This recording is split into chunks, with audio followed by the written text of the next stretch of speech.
Dice en Tito 2, del 11 al 14, porque la gracia de Dios se ha manifestado para salvación a todos los hombres, enseñándonos que, renunciando a la impiedad y a los deseos mundanos, vivamos en este siglo sobria, justa y piadosamente, aguardando la esperanza bienaventurada y la manifestación gloriosa de nuestro gran Dios y Salvador Jesucristo, quien se dio a sí mismo por nosotros para redimirnos de toda iniquidad y purificar para sí un pueblo propio, celoso de buenas obras.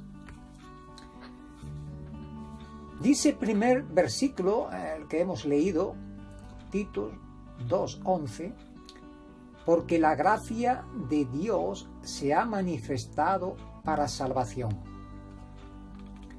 Este texto Pablo habla de la gracia de Dios de manera breve, pero en realidad define todo aspecto de ella. La gracia de Dios o la salvación de Dios es Cristo. Lucas 2, 29 y 30. Ahora, Señor, despides a tu siervo en paz, conforme a tu palabra, porque han visto mis ojos tu salvación. Así dijo el anciano Simeón cuando vio al niño Jesús. ¿Qué es la gracia? La palabra traducida gracia tiene una larga historia antes de convertirse en una de las palabras claves del Nuevo Testamento. Primero, significa encanto, placer, atracción, agradecimiento. En el sentido secundario, fue usada para expresar la buena voluntad de una persona hacia otra.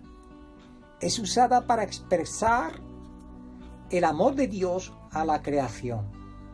A veces se da la definición don no merecido a la palabra gracia.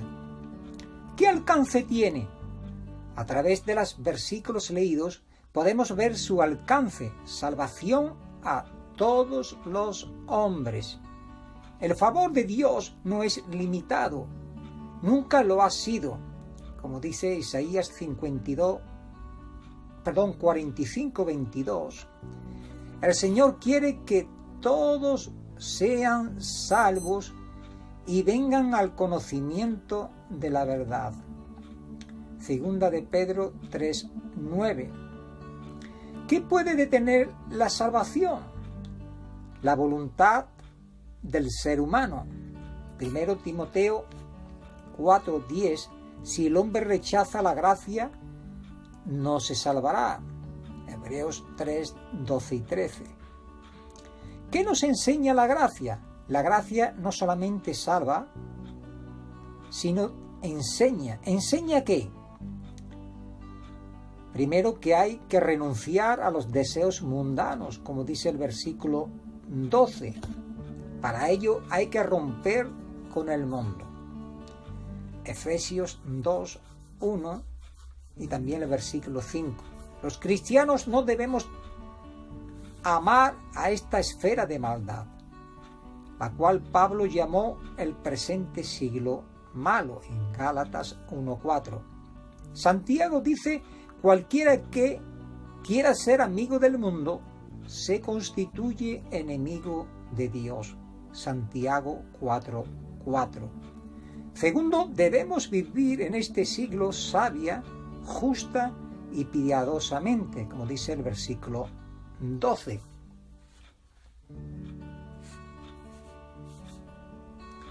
¿Cómo sabemos cómo estamos viviendo?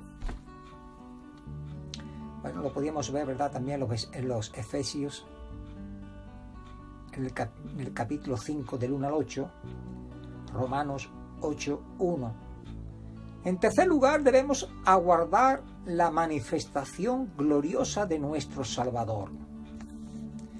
Como dice el versículo 13 de Tito 2:13, aguardando la esperanza bienaventurada y la manifestación gloriosa de nuestro gran Dios y Salvador Jesucristo.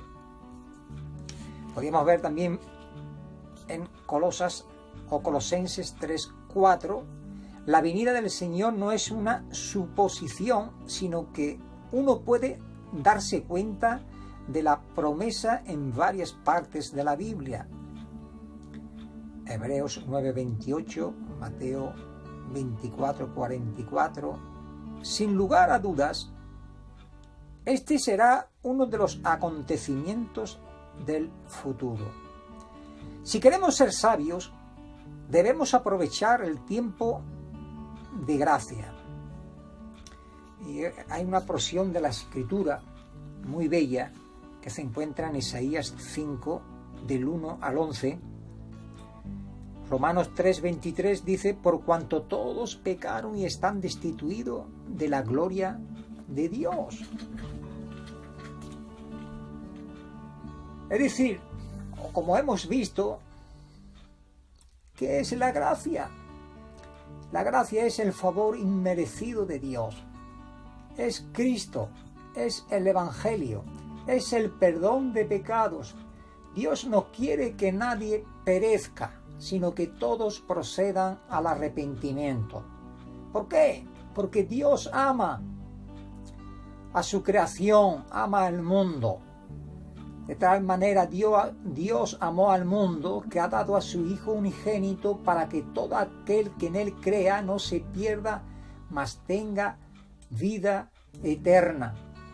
También podemos ver en Primera de Timoteo 2:4, el cual Dios quiere que todos los hombres sean salvos y vengan al conocimiento de la verdad.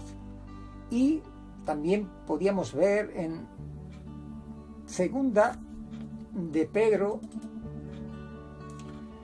3:9, el Señor no retarda su promesa, según algunos la tienen por tardanza, sino que es paciente para con nosotros, no queriendo que ninguno perezca, sino que todos los hombres puedan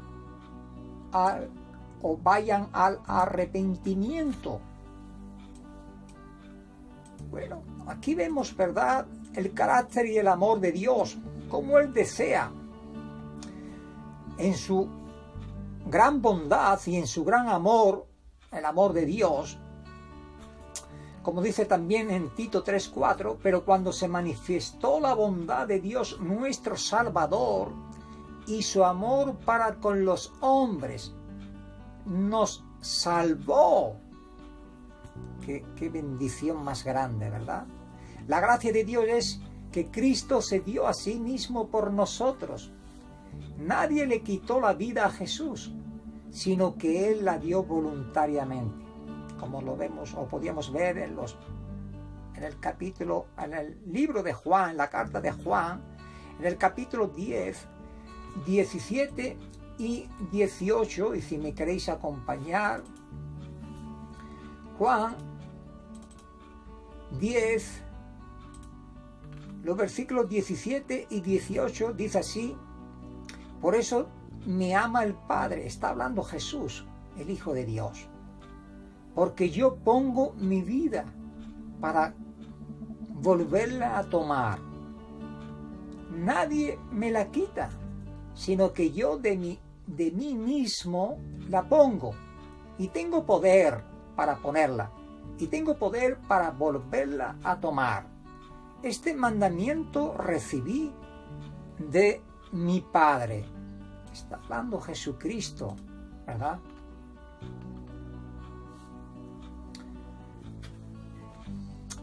Por el gozo puesto delante de Él, es decir, está hablando Jesucristo, Jesús sufrió la cruz.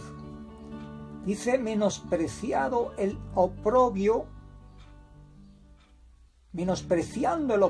se sentó a la diestra del trono de Dios. Esa gracia, la gracia de Dios provee la salvación, porque Dios proveyó al Salvador, que es Jesucristo. El hombre no podía ni puede proveer o efectuar su propia salvación.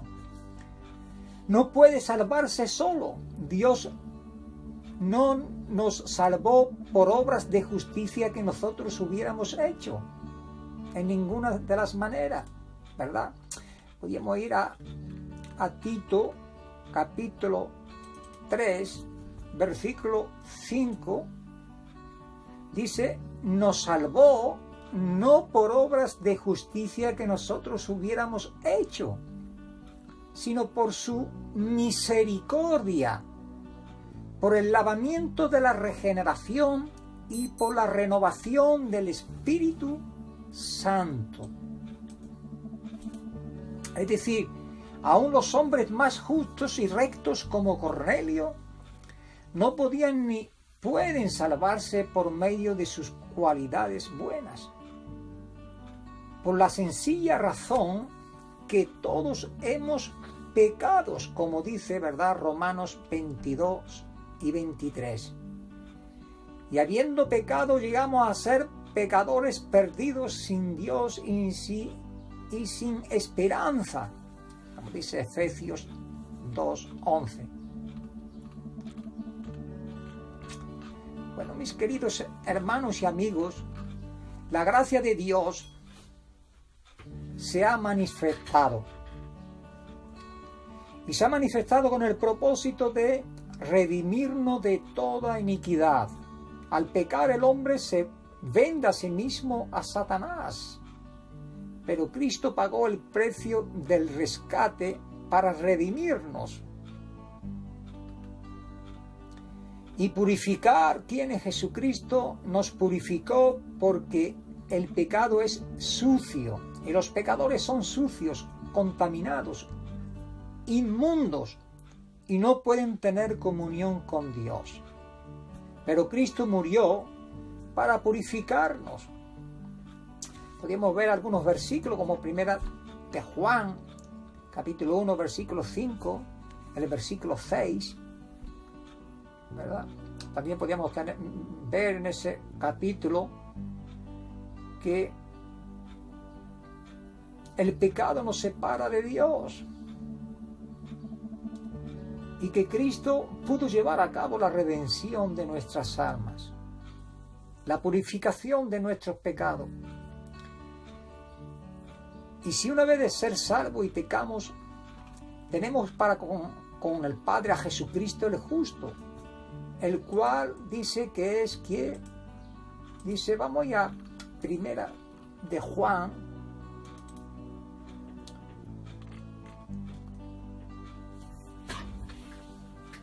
el capítulo 2, versículo 1 y 2.